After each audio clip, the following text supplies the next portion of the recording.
Amangu ddala Reverend Father Tanasi Basajja Akawa yakamala okusabira omubiri gw'omuyimbi Harriet Sache Eklezia St. Javile Bunamwaya omulambo gufulumiziddwa ne guteekebwa mu lugya lwa Eklezia. Olwo abakungu bazavudde mu gavumenti y'Emmengo n'eya wakati, abayimbi, bannakatemba, ab'engana n'emikwano ne batandika okukubako eriiso evvannyuma. Abali mu VIP musobola okuyimirirako akabonero akalaga okuwa ekitiibwa Harriet Sache. Omulambo otuusiddwa mu Weema, omukolo gw'okuganzika ebimuli ne gutandika nga basoose n'abanganda okubadde taata mu kuba byasi musisi, abaana b'omugenzi ababiri ne bakitaabwe.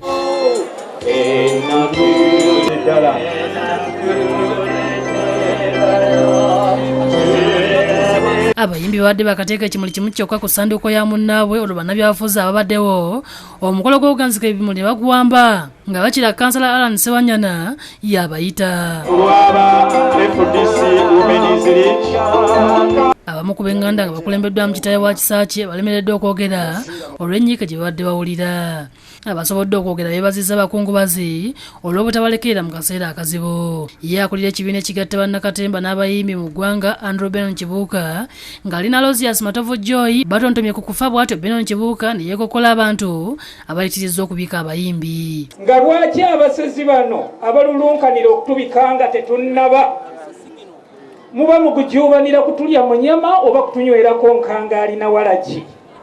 Muyayanira ennyini ettutumu ery'ekiyita mu lujja mutale muwagakidwe mu byafaayo ng'abaayasanguza agaali gatasobola kulinda nga mutusalira ennyini ogw'okufa nga tetunnaba. Bannabyabufuzi baweereddwa omukisa okwogera eri abakungubazi olw'omukolo ogw'okuziika ne bagufuula akadaala k'ebyobufuzi ng'omubaka wa Lubaga South John Kennedy Lukyamuzi atuuse n'okwogera oludikya. Okwelekestera aliesteti astate katikistiro wastafe nawelesteza omusastajja abestere wastano. Aliko ssenkagala w'ekibiina ky'FDC retired Colonel Kizza Besigye ayogedde gye bamanyiganira n'omugenzi n'ekyamuwaliriza okuyambako okutaasa obulamu bwe. Ngoza nnyimba olusookedde eddala lwe nagenda ku Harriet. Naye okuva olwo era nampa ekifaananyi ekirungi nenkireeta ne mu ofiisi yange ndowooza kikyaliyo, naye nga kyenjagala okwogerako ku ye kiri kimu kyokka. Mpulira abamu bagamba abadde era munnabyabufuzi. Nze ekigambo munnabyabufuzi njagala kubabuulira bannange kyantamye. Minisita by'emizannyo Emmengo Oweekitiibwa Henry Ssekabembe asomye obubaka bwa Katikkiro obukubagiza ab'enganda. Amawulire g'okufa kwa mwannyinaze Harriet Nakuya Kisache gatutuuseeko era ne tunyolwa nnyo, kitalo nnyo bannaffe.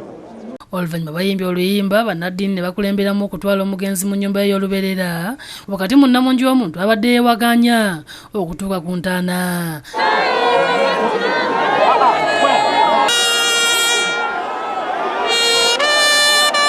Abamu balabiddwako nga balinnya waggulu ku mabaati mu miti ne ku bisenge okulaba ekigenda mu maaso. Bino ebyafaayo by'omugenzi Harriet Sache ng'abyeyogerera akyali mulamu.